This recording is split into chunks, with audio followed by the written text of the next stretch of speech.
I'm really excited to have to have Lucas here, Lucas from Unshackled, to basically drop some knowledge on us in regards to venture capital, pre-seed, seed, and all fundraising related things. And I know this is a pretty hot topic for everyone.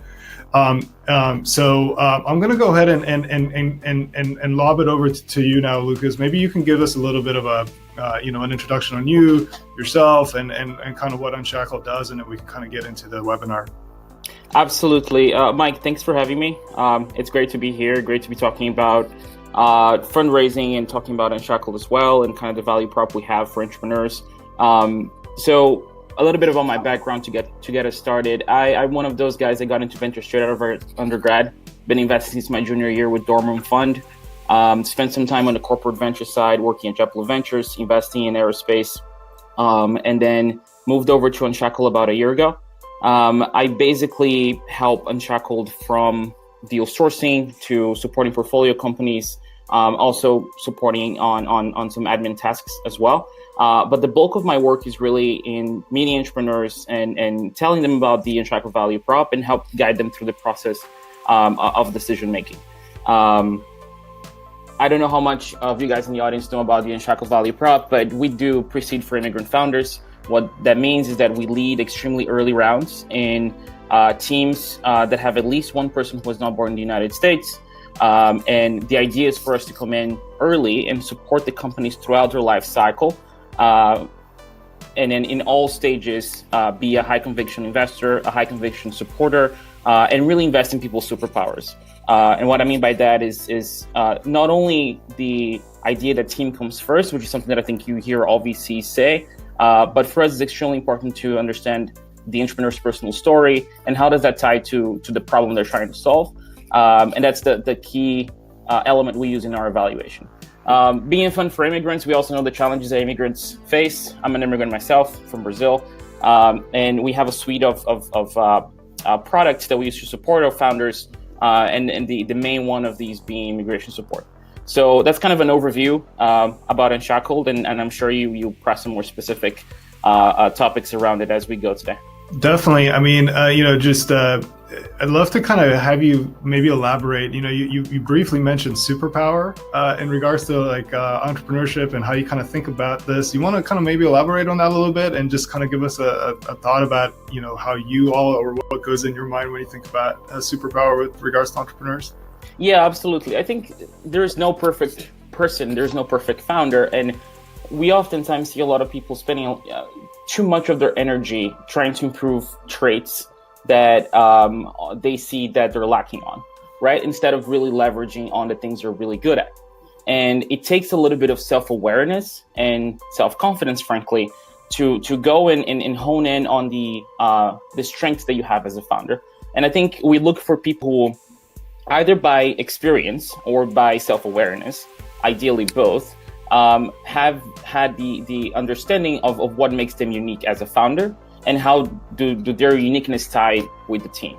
We believe in complementary teams, and when I talk about superpowers, it can be for something as abstract as extreme hustle and having a history of personal achievement, for instance. But it can also be a very deep sector expertise or extreme technical ability or things like that. I think we look for what makes people special. I think that's a broad way of defining it. And I think I'm happy to tell stories about how we went about finding these on the entrepreneurs we backed, right? Tell stories about founders that we saw something special in a specific trait or in a specific line of their careers, and that really is manifesting very strongly on their businesses today. And I'd love to get into that, but before we do, just for everyone on the call, like everyone here is basically in the pre-seed seed stage. Some people are kind of evaluating whether raising money makes sense. Obviously, raising money seems to be a very popular topic in the industry, but I'd love to kind of get your thoughts on kind of what kind of companies. For what kind of companies does it make sense to go down this path to raise, venture capital? Is there a specific type of market opportunity, or how do you think about that, and what are your thoughts on that? Yeah, I think venture capital is not a product for all businesses. I think there's a fallacy in the market that VCs is a great source of financing for most businesses, and I don't think that's true. It's actually a very small percent of businesses who would benefit from the type of capital that VCs provide, and these are technology companies that have economics that are driven by the need for scale, and I think the key defining aspect that technologies that are VC ready or will be VC ready at some point have is the ability to either reach a very large amount of people using technology, or to unlock technology in a way to enable their customers to pay a lot of money for what they're providing, right? And I think you can use that framework in software, in materials, and hardware, but the idea is really for you to unlock a very large revenue opportunity that can be hit fast. And then you use the VC money to explore that opportunity and make up that revenue composition within 5 to 7 years. There are businesses out there who are they're awesome businesses, they're great businesses, and will probably hit 50 million in revenue by year 20. These are businesses that people should continue to start and think about, but these are not necessarily businesses that VCs are most interested in investing.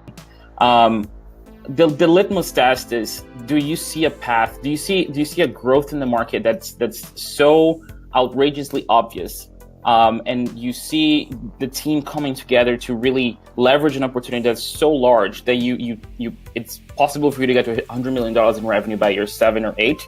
I think that's a good litmus test, and it takes a little bit of tinkering on us to understand how exactly does that work and whether your hint is actually true. But I'm also, on a side note, I'm also happy to see that there's been an increase on other sources of funding for people who are not venture-backed or venture-backable businesses. And I think as an entrepreneur, understanding where you fall in that spectrum really saves you a lot of energy and headaches as you start your business. Yeah, no, I agree. It makes sense on that. And, maybe you can even touch a little bit on that too. Like, right. I guess that, once you go down this path, right, you have to have a certain level. It's kind of binary, right? Like, you go down this path, you're basically designing a business essentially for hyper scale. And so, I guess from a founder's perspective, right, that's something that you probably have to think through. Is like, is this the kind of business that I want to build, right? Like, do I want to go out and build something that's very, very large? And basically it's kind of quite binary, right? Like, it's either goes down that path or, it might not work. Whereas the other option of bootstrapping potentially, right, is something that you can kind of keep doing for a while. And that doesn't mean there's anything wrong with it. It's just that it might not make sense for you to go down this path. I don't know. Do you have any thoughts on or comments on that as well? And just kind of like the founders, I don't know how to use it, maybe founders' ambition or things like that. I think ambition needs to be tethered to market conditions at the end of the day, right? So there are markets that will support venture-backed companies with venture-backed outcomes, and there are markets that just won't. If you're creating a great brand for a certain kind of books, for instance, or if you publish some kind of content, or if you're creating some kind of game, or you're doing any kind of content creation, for instance, I think that's a great example of a type of business that is viable. It may even reach scale, but because there's no repeatability after a first hit, for instance, it's hard for a VC to find conviction to invest. It does not mean that these businesses are not viable, and I think a lot of people are waking up to that fact. There are a few startups that have even been funded recently that are providing that alternative financing. I think it still makes sense for you to raise money from friends and family on a non-venture backable business, quote unquote, and then bootstrap from there, for instance. Use that as your initial capital. But the way we look at it as venture capitalists is really, what is the inflection point that this company is leveraging on in terms of how people are behaving in the world, or how enterprises are behaving in the products they're buying, and how would this founding team really leverage that to create a really, really large business. I think that's the mindset we're really applying on a daily basis. And I think it's our job, unfortunately, is ends up being saying no 149 times out of 150. And a lot of the time has to do with having that idea of whether you're ready to be venture backed or not, or whether your business should be venture backed or not. It's not a discount on the business viability. Yeah, and I agree on that. You know, how do you think about location, right? Like the location of where the company is headquartered in regards to, from the Unshackled perspective. Do they need to be in the Bay Area? The companies, do they need to be in the United States? And why? We're focused on teams who are selling to to North American companies or selling to North American customers. Of course, our value prop is really to help people who come from abroad to establish a permanent residency here in the United States. So we like the founders to be in the US, but it's not a requirement to be in the West Coast with us. We have an office in Palo Alto. A lot of our teams are based in California, but it's not something that we have as a hard requirement. I think technology these days really makes things easy for us to keep in touch with founders. We are very high touch investors in the sense that we'll be as present as the founders would like us to be. So we welcome teams all across the United States. And we also welcome teams that are just coming to the United States. Mm-hmm. People who have started their companies or have just an idea and are just fresh out of boat, one would say, coming here to the United States to just test something out. We love to talk to those people as well. Cool. I see that there's actually a lot of questions already in the chat room, so I'm going to go off script here a little bit. Sure. Tom asked this question. I hear that there's a lot of cautionary tales about VC money, that the common model is set up so the CEO has these lofty goals that if they aren't hit, you can make a change to the leadership. Is that a sour grape reaction from CEOs who didn't yet have the chops, or is this actually something that's common practice? I think it's such a great question. I think great investors will partner up with great CEOs and will help the company grow together. I don't think any great investor will back a business with the expectation that they will replace the CEO shortly, especially if the CEO is a co-founder. Later on, there are other factors that come into play when you raise your Series C, your Series D, and you have other investors that come through. The dynamics of these companies get different, and I think there are other factors that kind of blend into all that. But at the pre-seed and seed stage, it's really about alignment, right? Do bad investors out there will invest in people expecting them to oust the CEO later on? Perhaps. That's not something we do.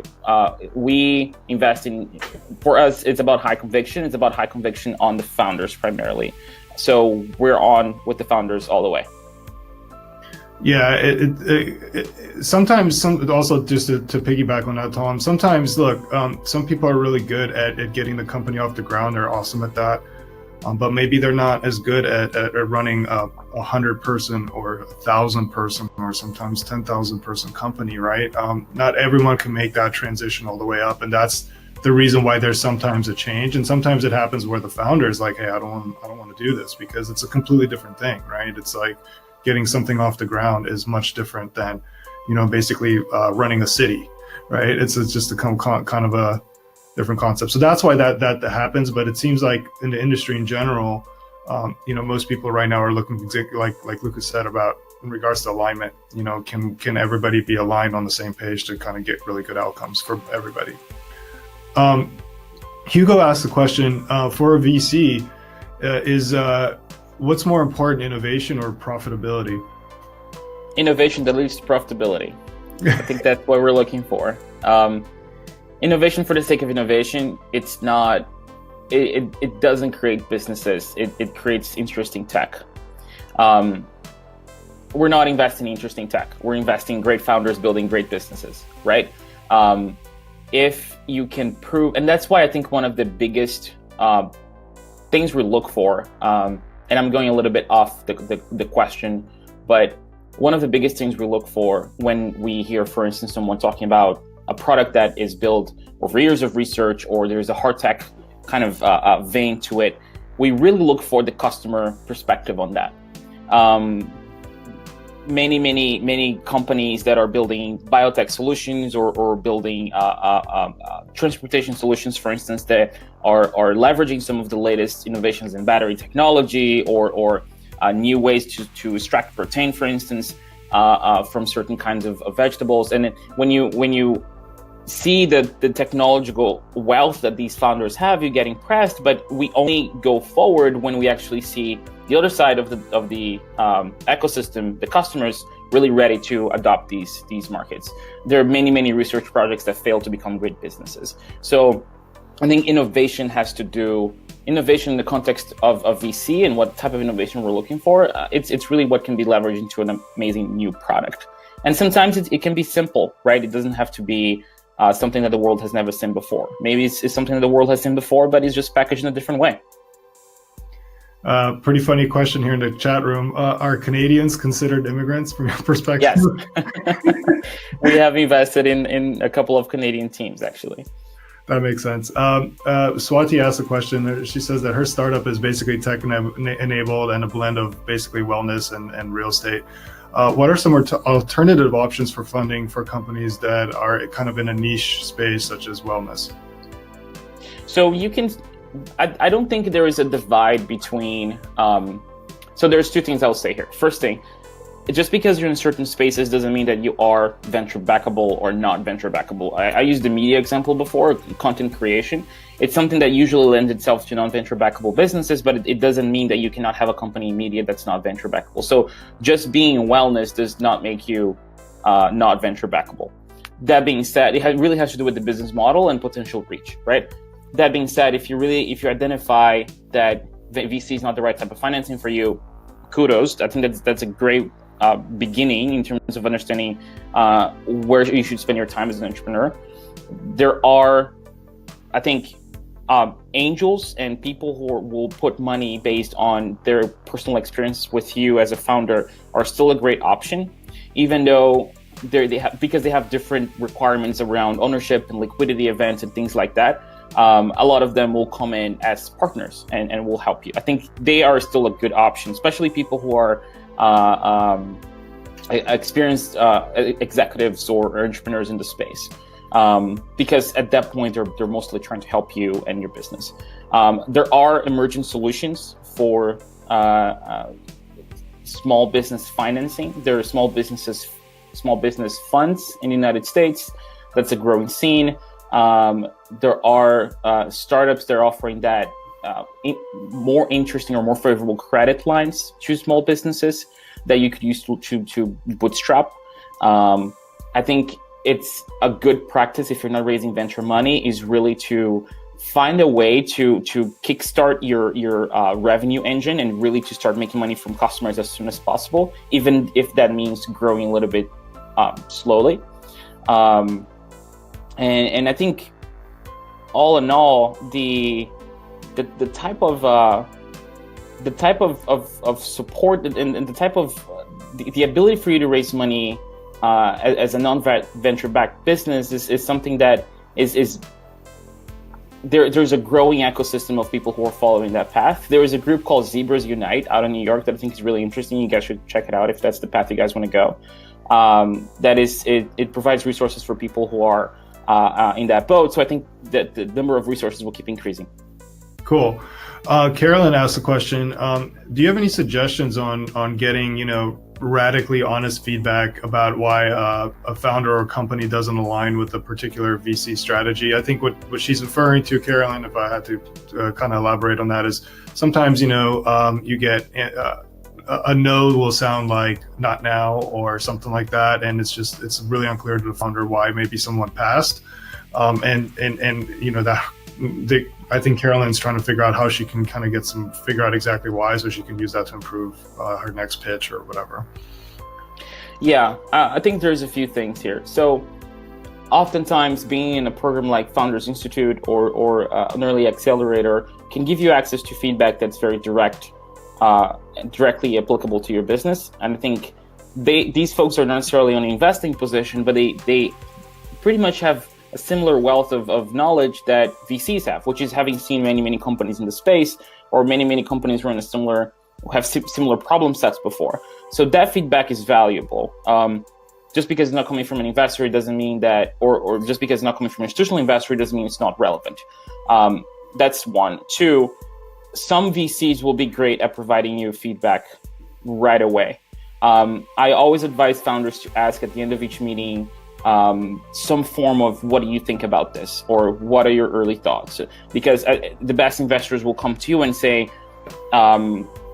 these are some of the things that I'm excited about. These are some of the things that I'm going to probably have to talk to my team about, or really try to understand as we look into this business.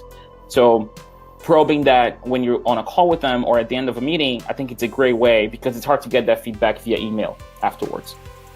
I also think there is a pressure from the VC side. Actually, let me rephrase that. It's a desire from the VC side to get back to founders as soon as possible, because we know you guys have to get back to work. Your time is so much more important than ours, and for us, it's important to tell you whether we are yes or no and move on from there. What that means is that oftentimes we won't have the time or the ability to write a big outline of the reasons why we're passing on a company, but it doesn't mean that we don't have them, or it doesn't mean that we haven't thought about it, or it doesn't even mean that we wouldn't be able to let you know. So ask. I don't think that the worst thing that you can have is a no, a non-response if you ask for feedback, and probe like beyond the generic reason is something that great entrepreneurs do. Awesome. The next question here is around stage, which kind of fits the next topic that I wanted to cover anyway. So we'll get to this right now, Kostadin. So look, there seems to be a lot of confusion in the market right now, particularly early, about what pre-seed means versus seed. And when you get out, even outside of the United States, and even part of the United States, really what a Series A really is. How do you think about those stages? And maybe if you just to give everyone here, can you somehow broadly define what a pre-seed stage means versus a seed, and kind of what metrics? Yeah, absolutely. And I'm pretty sure that this will change in 3 years and then Yep. change again, because it's an industry in flux. So pre-seed is really the very first money into your business, historically being called angel round or family and friends round. Now you have institutions like us investing at that stage. It's really about a team of founders in an interesting market. And it's about the intersection of those two things that makes a company interesting for us to invest. Having high conviction at this stage is extremely important for us. So that's why I keep bringing that up, because at this point, we'll never tell you you're too early for us. We'll tell you you're right for us or not. Actually, it's more we're right for you or not. Later on, other factors start coming into play, right? And what you're seeing is before, people who are investing at my stage, at the pre-seed, would call themselves seed stage investors. But now your typical seed stage fund will ask you for revenue. They'll ask you for having a product in the market. They'll ask you for customer references. And the amount of traction you need depends on the industry you are, and I think it's important to have sensitivity to that. But largely, you have some early product validation. So the product you built, it's real, it's out there, and people are actually using it, and you can actually see how people react to it. I think that's the typical seed stage investing. If I'm putting dollar amounts, the pre-seed would be like up to $500,000, maybe up to $1 million, depending on the case. Seed stage would probably be between $750 to $4 million in the valley. You see some of those, whereas in other geographies you see different ranges, a bit lower than that. And then Series A is about having a very healthy pipeline of customers coming in. The litmus test for a lot of Series A funds these days is at least $1 million in annual recurring revenue, which is something that varies by industry, but they're looking into deep metrics in terms of how you're actually getting to customers, what's your speed of execution, what's your cost of acquiring each of these customers, and what's your path for growing. And then these funds are coming in to really help you expand. And at that point, you're not testing anymore. At the pre-seed seed, you're testing things out. At the A, it's really about growth. And then after that, you have the B and the C, who are just accelerating that path even more. I think that's a framework, and it's something that I want to add to this framework is that be very mindful of how picky Series A investors have become. Actually, not picky, but rigid in terms of the business progress that you show to be interesting for them. And definitely think about your pre-Series A funding as what's the minimal amount of money that I need to raise to hit the milestones I need to hit to get to that $1 million in your recurring revenue by year X. And I think that's why you see a market for the pre-seed, and then there's a seed, and then the seed extension, and the post-seed extension, which mango.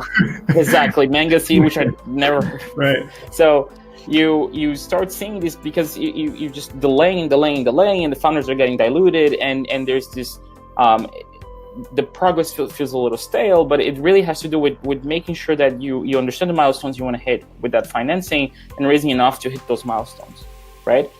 That's why I think it's actually a better strategy for you who's a founder who's starting out to raise a small amount of money, prove the core thesis, and then raise a seed round, than out of the gate trying to raise $2 million and receiving the feedback the market will tell you, but also not having enough runway to get to that $1 million in annual recurring revenue by the time your Series A comes around.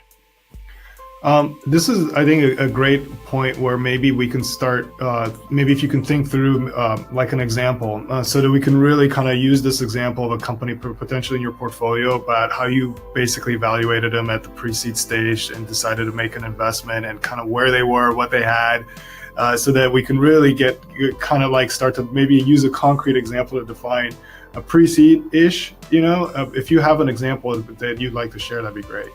Absolutely. So there's a company we invested called Plentiful Foods. They're based down in San Diego.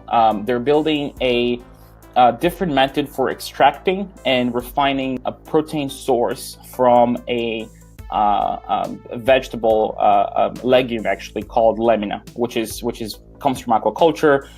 It's something that people have been studying for a while in food research circles, but have just now starting to see the potential to create protein sources that have no smell, no color, and no taste, which is the holy grail for food manufacturers, because you can just add in that plant-based protein without affecting your food composition, and the taste profile of the product you're putting together and selling. So when we met Maurits and Tony, they're two founders from the Netherlands, they had a very compelling body of research on the topic, and they had some early designs of what the extraction process would be.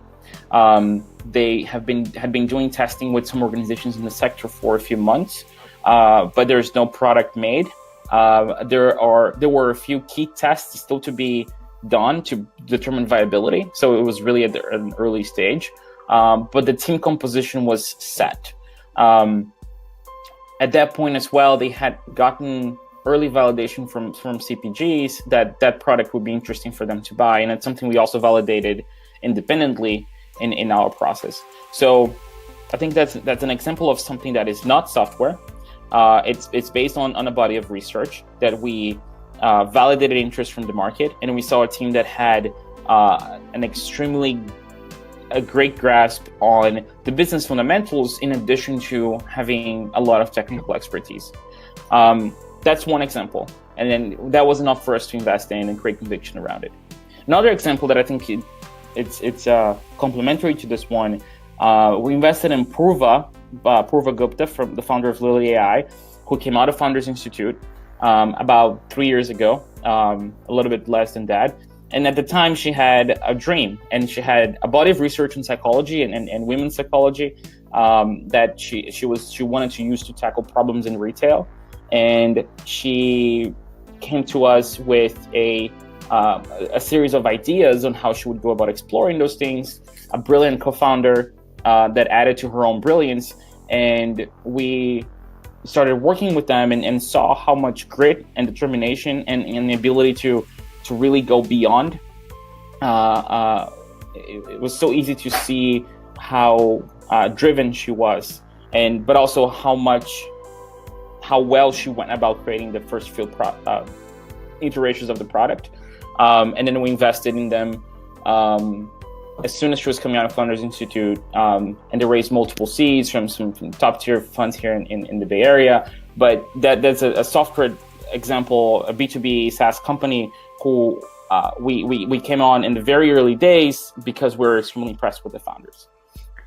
In your first example, you touched a little bit on some validation that you had with CPGs, and for everyone here, I think that means consumer packaged goods, right? And so on a high level, right? You don't have to get super detailed on the grant. What kind of what did that validation look like that was enough for you to kind of like say, okay, there's enough here to make this? I think it's less, actually, it's not them looking at us and saying, yes, I would use Plentiful Foods. That's not what we're looking for. It was really about seeing how the market was being shaped. So you had companies like Ripple and others who had been on the plant-based protein market for a while, and it's really understanding their supply chains and what was important for them when they're creating new products. Talking to people who develop these products, we saw how important the taste profile is, and how an ingredient that can blend into any kind of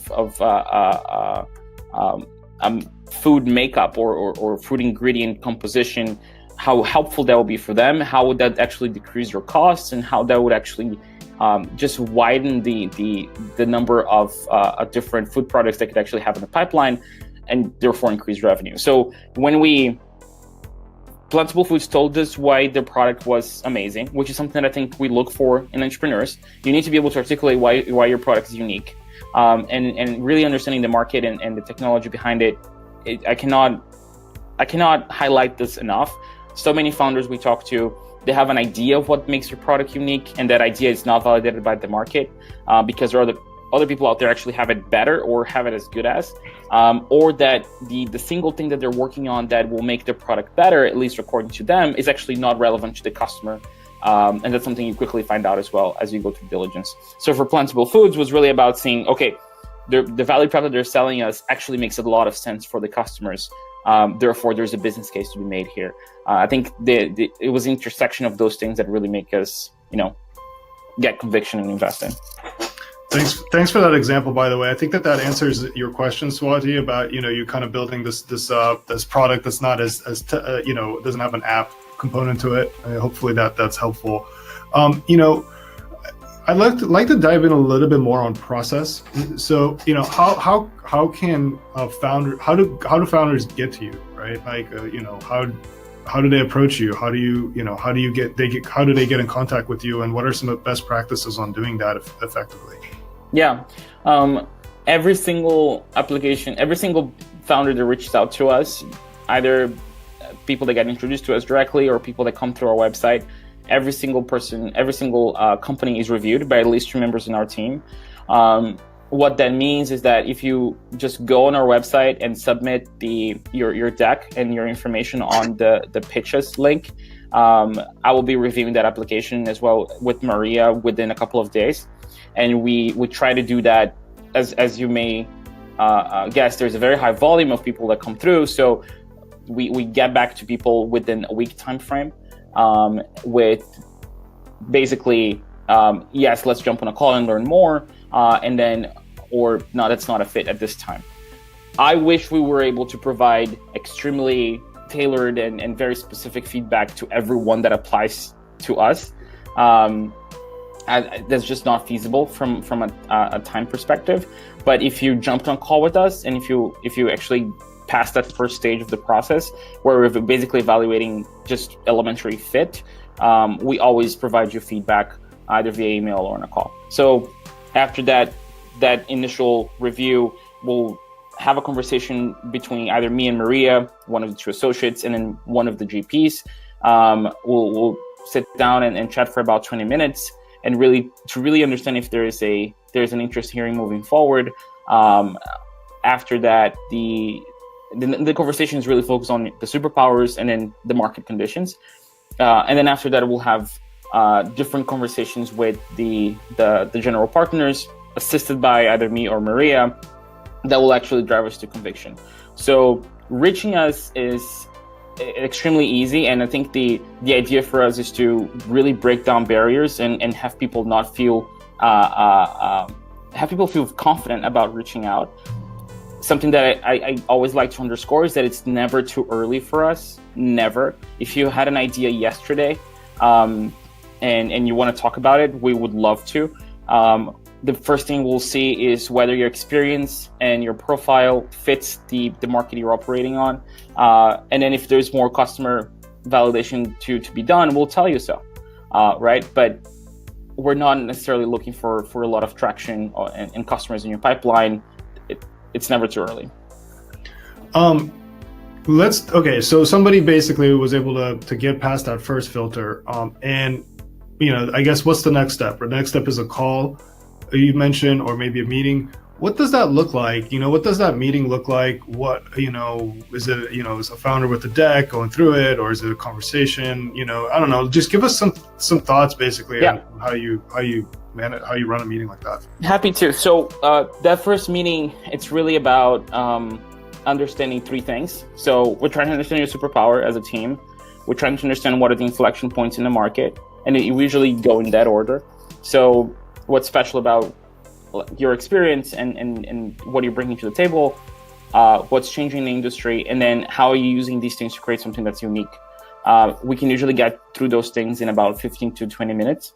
And then also leave the chance for the entrepreneurs to ask us questions, right? Because I think it's extremely important for it's much more of the entrepreneur seeing if we're a fit for them than we're seeing for a fit for if the entrepreneur is a fit for us, right? It's more than both ways. So that conversation is open-ended. At that point, we already reviewed the deck. We know your background. We really try to use our time to get smart on the business and an industry instead of using the founder's time. So we'll do as much research as we possibly can on the background to really leverage those 20 minutes that we have with teams. The majority of times when we say no to a company at that stage is when founders are not able to articulate what makes their product unique, and we don't see something that would actually drive a lot of customer behavior in a large scale. If after that conversation, we usually get back to people within a day or two, and then we'll have conversations with the rest of the team that will be 45, 60 minutes each.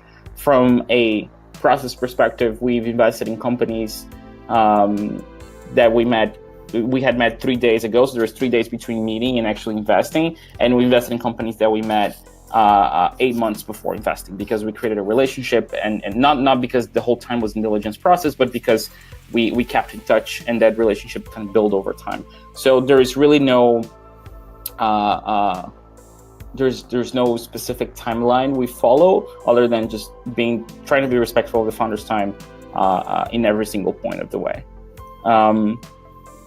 And then towards the end of that process, when we're high conviction, we'll start engaging people in the industry. It doesn't look like, it's not necessarily customer calls. It's about activating our own network on our side without asking too much from the founders to really understand if what they're saying makes sense. We know we don't know everything. And there's a lot of external knowledge there to be tapped into. I hope that answers the question. Yeah, no, it's great. I was going to actually go dive into a little bit of the due diligence, right? So you have this initial meeting, and then let's say if there's interest there, then you go in and do due diligence and you start looking through the network and find if this makes sense, I guess, is the next step. Is there other things that you look at in due diligence as well? Like, do you look at the founders' backgrounds or anything like that, and what are some of the things that you look at in due diligence besides the market? Yeah, so we actually use that 3-point framework that I spoke to you about on the very first meeting. We actually use that as the guideline for the rest of the diligence process. So on the founder perspective, is about spending time with the founder, jumping on more calls, meeting them in person, understand their personal history, understand the personal values, see if there's a fit actually, because we have our own style of work, and we understand that not everyone will be a fit. This is a very long-term partnership, right? And we're cognizant of that. So that's how we continue to evaluate the team piece. It's just spending more time with the founders. The market piece is really about understanding what do we know, and we have a wealth of knowledge of companies we've seen in the space or companies that we invested in, and we record all of that research work, I may say, and we use that to help us understand how things have changed or what are the key drivers on that market specifically. And then oftentimes the knowledge that we're lacking we'll get from external external people. Again, without putting a burden on the founder, we activate our own network. And then the unique insight piece has really to do with the core product or the product concept at that stage. And if there is a hard tech component, like Plentiful Foods has what would you call a innovation when it comes to for protein extraction of certain sources, we kind of dive deep into that technology, the research work that founders have done. We try to get smart about what the product entails and what are some of the more technical elements that the products are talking to us about. We like to be investors that really understand what the founders that we support and are working on. I don't think we would invest in a company that we don't really have full grasp of their product. And using that also to cross-reference with the other two elements, right? Market and founders. And then if you're talking about a typical software company, it's about understanding how development cycles work, and how do the features that the founders are telling us actually get productized. I think that's the basic framework we need. It really boils down to spending more time with founders and then on the background doing our own research. We do reference calls, but we don't go too deep on financials. I think we want to understand the core business drivers in terms of what will drive revenue, but we don't ask for extensive spreadsheets with a lot of numbers or things that the seed and Series A investors will ask down the line. Yeah, that makes sense. And, I know you mentioned earlier that it was like it could take as little as 3 days and it could take as long as 8 months. On average, what does a typical process like this take for you guys? Is it a few weeks, a month? I think typically it takes up to 3 weeks. And it's much more associated with founders' availability than anything else. I think scheduling is very frequent that we'll have a meeting today, we want to have another meeting, and then we schedule for the following week, that kind of thing. But I think we make decisions. We actually track the amount of time we ask for the founders in each step of the way. So we took 20 minutes of the founder here, and then at this next point in time, we actually took another hour, and we track that. And I think most of our decision making comes in between 3 to, I want to say, 12 hours asked for the founder in composition, 12 hours being the outlier. And does Unshackled lead rounds and stuff, or? We only lead. Okay. Yeah, it goes back to the point of being high conviction, right?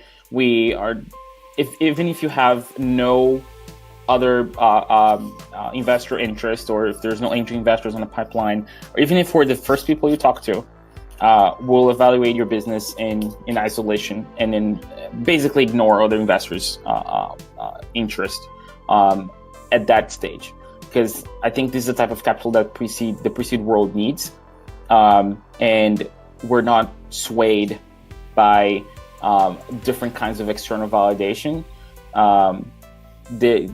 We're really swayed by the team. The team is the most important thing. So for us, it's really about understanding and partnering up in the early days, and that means leading. Makes sense. That's an awesome strategy. I'm sure that's music to a lot of people's ears here, because usually finding the lead is always the hardest. I see a lot of questions starting to come in here in the chat room, so I'm going to start going through them kind of rapid fire style here. So, yeah. Co-student asks, do you have cybersecurity companies? Is that a vertical that you're basically investing in right now? Cybersecurity we have not invested in a cybersecurity company, but we have a healthy deal flow of cybersecurity companies coming through. We are very interested. I'm personally interested in the field. There are questions about how do you get out of POC limbo with cybersecurity companies, which is something that, yes, we are like 2 steps ahead of the pre-seed stage. Oftentimes you just have a concept, right? Which is what we welcome, but we really need to see that unique insight coming through. I would say cybersecurity, even more than other sectors, having technical experience in the field and having some level of industry expertise is even more important. I find it unlikely for us to back a first-time set of founders who don't have experience in cybersecurity, building a cybersecurity business. So yeah. Tori asked, Tori doesn't have an immigrant founder, on his founding team. So is there? Should he reach out to you still? And he's also mentioning here in parentheses that he's courting multiple immigrants to potentially join his team, but not at this stage. You're more than welcome to reach out. Our mandate is to invest in teams that have at least one immigrant team. If at the point of conviction or at the point in which we jump on a call with you, you don't have that team composition, I think it just makes sense for us to table the conversation at that point. But if you're building something interesting and you're recruiting other immigrant teams, either let us know what you're working on now, and then or let us know when you have that team composition, and we'll have a conversation. I think discipline is so important for us, right?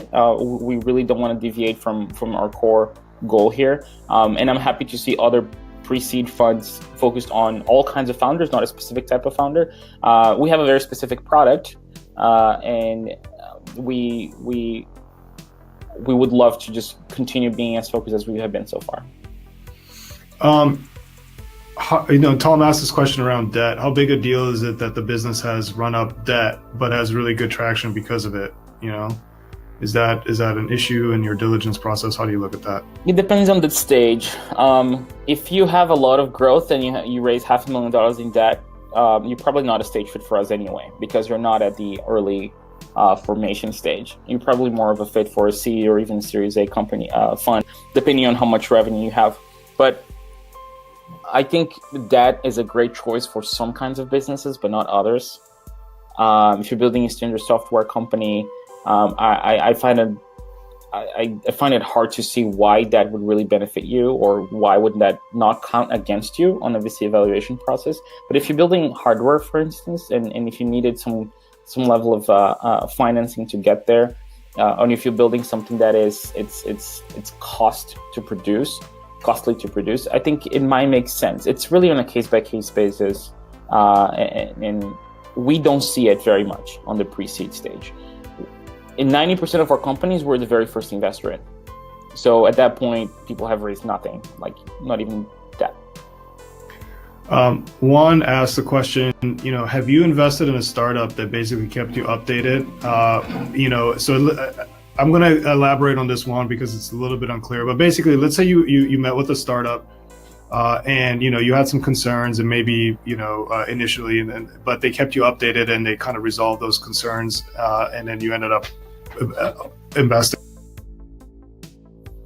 So we have had the experience of creating a relationship with the founder for some period of time, and then we created conviction around the product and the market, and we ended up investing after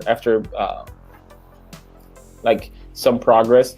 It's not something it's something that only happens when we're impressed with the founders in the first place. So we'll tell them.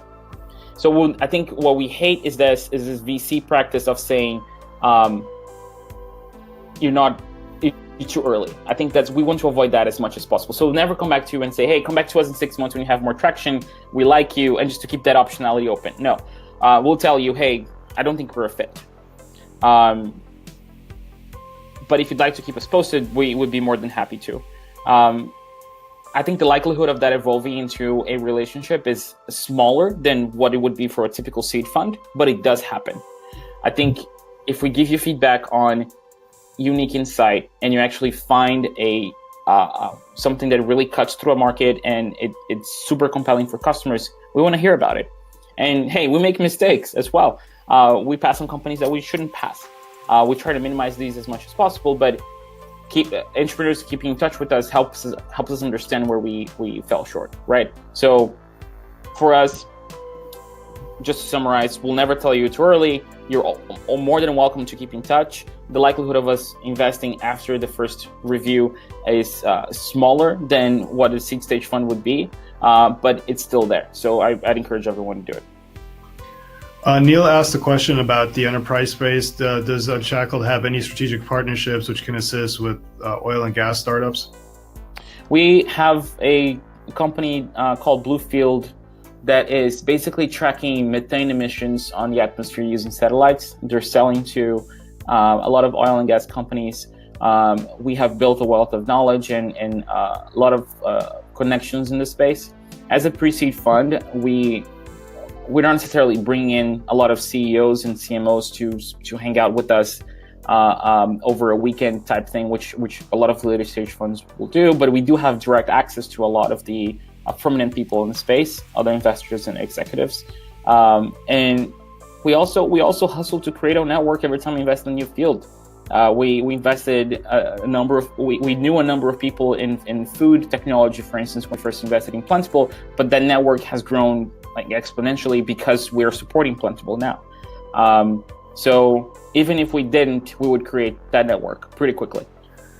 Which kind of leads me to like the last kind of closing kind of topic here for us, post investment, right? Like how do you engage? How do you help post engagement? What's the process look like? And, to piggyback on that, how can founders maximize that? Is it through monthly updates or something like that? And, just love to hear your thoughts on it.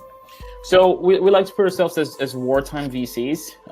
We want to be trusted enough that first time, if anything happens, we'll be your first call. And that's something that takes different forms with different founders. Some founders want to jump on a call every week and tell us what's going on. We welcome that. Some founders don't want to tell what's going on until they actually, have a major milestone. We also welcome that. There's no way for us to really force down any type of relationship structure that works for everyone. So it's really for us about understanding what founders want and delivering that to them, right? We work as a team in terms of portfolio support. So you see Nitin and Manu, the two partners, they have a lot of more senior relationships, so make a lot of introductions. Me and Maria, we know a lot of other investors in the Valley, a lot of seed stage funds, people that can help you with fundraising. I spend a lot of time with companies helping them flesh out their decks for seed financing and their storylines and creating investor lists. So that is usually initiated by the founder, and they have the responsibility to let us know how we can help, right? But we'll never be following up with them all the time and kind of be that pain in the ass, apology for my French, investor that will just take the breathing room out of the founder's creative process, because that's the most important thing they're doing. That's their work. We like to be extremely hands-on and be and really join the founders in the biggest challenges they have, and that takes form to what the founders desire is to whatever form the founders desire to get. And that's something we learned over the years, that it's about trust. So we help portfolio companies when they let us know. So for other companies out there and for other investors, the best way for you to utilize the resources is just to let them know what you need help with. Be specific. And oftentimes when you send an email update and saying, hey, these are my asks, that does get lost in the shuffle. Sometimes there's so many other priorities that's hard for you to get through. So just jump on a call with them and say, hey, can you help me with this? If you're looking for introduction, be specific about who you want to get connected to. Great investors are always willing and able and available to help. But being specific in your ask really shortens, cycles of misunderstanding. Or like, what is it really that you're doing, et cetera, et cetera. So just be specific, be present, be proactive. So the theme here is exactly just being proactive. I hear it a lot from other investors I've talked to as well. It's just one of the most kind of frustrating things is just kind of finding out that the company, has got like a month left of cash or 2 weeks left of cash, after radio silence for like 6 months, and there's nothing they can do, right? But if you're proactive, you can start thinking through that strategy, a couple months, 3 months before, and put the company in a better situation, right? So if we look at the best portfolio companies in the Founder Institute, they all send regular updates, as a minimum, if not proactively reaching out. And then another thing I'll say to that is that some VCs don't want to rediscuss the existential aspects of the business because they want you to show. So let's discuss tactics and not necessarily strategy, or talking about a pivot, for instance, something that's very hard for founders to really address and think, because that means a complete shift on their strategy. We welcome existential questions. We think the PreSeed is for you to test things out, and if it's not working, or if it's working not as well as you'd like to, we want to be the people who you would go to and sit down and whiteboard for 3 hours and think, what else could you do here? How can you review your initial assumptions and create new assumptions that will really take you to the next step? So don't be afraid of asking hard questions. Actually, we love when founders are asking the hard questions all the time. Not in the sense of just dwelling on things that are unanswered, but really trying to hone in on the most important thing you have to prove. So you tackle that first, and you really make good use of the limited time and energy you have. All right, we have 4 more minutes, so I'm going to ask a few very rapid questions here that are coming in the chat. They're all kind of coming in as usual at the end here. So Phil asked kind of like typical terms, is it convertible debt or some other instrument that you use for the pre-seed round? We use a SAFE with the side letter. Standard post-money YC SAFE. We found that to be, to simplify the process. The usual cap we work with is defined with the company, and there's a big range that we will adopt. So it's really on a case-by-case basis. We are investing in the very early rounds, though. When it comes to the structure later on, we're set up in a way in which we can follow on in future rounds if the founders desire us to. Either by doing our pro rata or increasing our ownership later. But we see that the act of following on as a sign of continued support and the founders' interest for us to continue to support them more than the ownership that we gain at investing in a follow-on round. Neil's building a healthcare platform, and he's trying to figure out he should build out the POC first before he approaches VCs, or before kind of what would be some advice on timing on what to do? For seed stage investors, yes, have the POC first, or ideally have more than a POC. For us, it's never too early. I think understanding your customer well, having clarity of thought on why customers care about your product is what we're looking for. That could be from a wealth of experience on that industry, and you just know because you've been there for a while, or because you talk to 100 customers and you've seen that need come up again and again and again. So the POC is not necessarily to come talk to us. Swati asked a question about, how can, founders network with people like you to get this level of advice that we're getting here, and just best practices on that. I think I personally have qualms with not being with VCs not being accessible to people. I do recognize that sometimes scheduling is challenging, and calendars takes you places, and I cannot get through all the messages people send me on LinkedIn. Unfortunately, I wish I could. So there's an availability problem. I also think that there are organizations that will concentrate that kind of advice. Founders Institute, of course, is one of them, which of course you guys have been through. Other accelerators are those as well. Making friends with other founders is a great way to get introduced to people who will be able to give you good advice. But also pick and choose the advice you hear from as well. I think there's a lot of destructive advice out there in the ecosystem. So just be cognizant that you're doing your own thing, and you should filter out what you hear. Awesome. That's perfect way to end this webinar. Lucas, thank you so much for taking the time out of your busy schedule to drop all this knowledge on our community here. We really appreciate it, and we continue to keep working with you all, in the future here. Thank you so much once again for doing this. Absolutely. I'm more than happy to. If there's anyone who wants to get connected and chat more, just feel free to reach out. I'm at lucas@unshackledvc.com. If you just apply through our website, we will take for real. So please do so, and I remain available if there's any way I can help you guys. All right. Thanks, Lucas. Have a good rest of your day. Cool. Thank you, everyone. Take care, guys. Bye-bye. Bye.